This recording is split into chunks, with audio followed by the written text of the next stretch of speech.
안녕하세요. 리바디아니원 김찬수 원장입니다. 지금부터 환자분들께서 많이 궁금해하셨던 부분에 대해서 상세히 설명드리도록 하겠습니다. 네, 척추관 협착증은요. 또 척추를 또 꺼내야겠네요.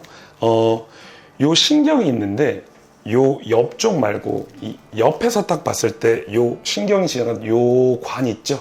여기를 이제 신경관이라 그러는데 어떠한 요인으로 인해서 이 가운데 쪽의 신경관에 반복적인 어떤 염증 물질이 계속 발생을 하는 거예요. 그래서 여기에 무언가 물질이 생기고 쌓여서 요 신경관이 지나가는 이 통로가 좁아져서 발생되는 증상이 척추관 협착증입니다. 말은 어려운데 협착은 이렇게 붙었다는 거죠.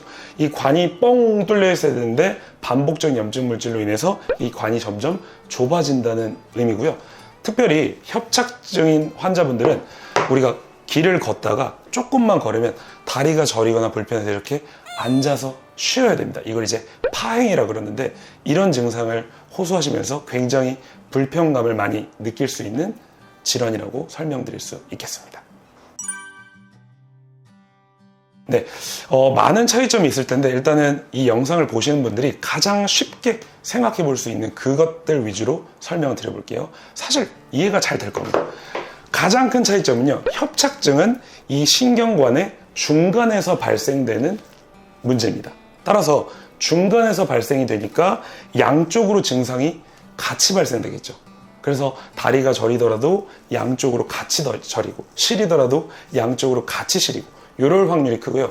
디스크라는 건 뼈들 사이의 틈이 이렇게 좁아져서 왼쪽 오른쪽 중에 한쪽으로 디스크가 튀어나와서 한쪽 신경을 건드리게 되는 겁니다. 그래서 보통 편측, 즉 한쪽으로 증상이 먼저 발생되는 경우가 많습니다.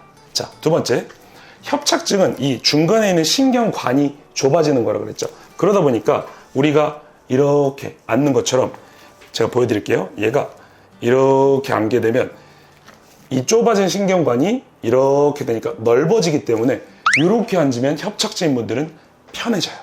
근데 디스크인 분들은 이 앞쪽에서 디스크가 튀어나온 거기 때문에 이렇게 하면 불편해지고 허리를 뒤로 젖히면 여기가 넓어지니까 편해집니다. 요걸로 좀 구분하시는 게 가장 쉬운 방법이라고 말씀드릴 수 있겠습니다. 그리고 연령층을 가지고도 좀 말씀드릴 수 있는데 디스크는 나이가 있으신 분이나 젊으신 분들이나 좀 쉽게 발생이 될 수 있지만 협착증은 신경관의 중간에서 발생되는 문제이기 때문에 꽤나 시간이 필요해요. 그래서 주로 노년기 분들이 많이 호소하는 질환이긴 합니다.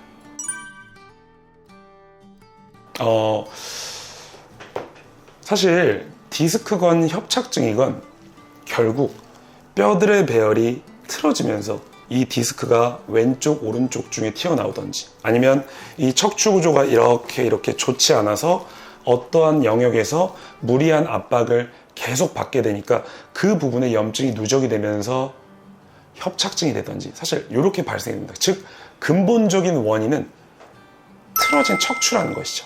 그래서 리바디 한의원에서는 협착증은 뭐다, 디스크는 뭐다, 그게 아니라 우리 척추가 건강한 상태로 돌아가면 우리 몸이 가지고 있는 자연 치유력이 있기 때문에 그 치유력이 효율적으로 발생될 수 있는 상태만 만들어주면 좋아질 수 있다라고 말씀드리는 겁니다. 물론 부가적으로 침치료, 한약치료, 약침치료 이런 것들도 하지만 척추관 협착증, 즉 척추 질환이기 때문에 척추를 원래 위치로 돌려주는 것이 가장 중요합니다. 결국 리바디 한의원에서는 공간 척추 교정을 통해서 이 좁아져 있는 뼈들의 공간을 확 늘려서 원래 위치로 돌려드림으로써 협착증인 분들도 5분밖에 못 걷던 이런 분들도 정말 3시간씩 손자들이랑 놀아줘도 아무 이상 없이 지내실 수 있게 되는 그런 케이스들도 있고 여러 가지 치료 케이스들이 있으니까 협착증으로 불편해하신 분들은 수술적 요법만 고려하지 마시고요. 언제든 방문해 주시면 감사하겠습니다. 네, 어떠셨나요? 도움 좀 되셨나요? 이 밖에도 추가적으로 궁금하신 게 있으면 언제든지 댓글 달아주세요. 이상 리바디 한의원 김찬수 원장이었습니다. 감사합니다.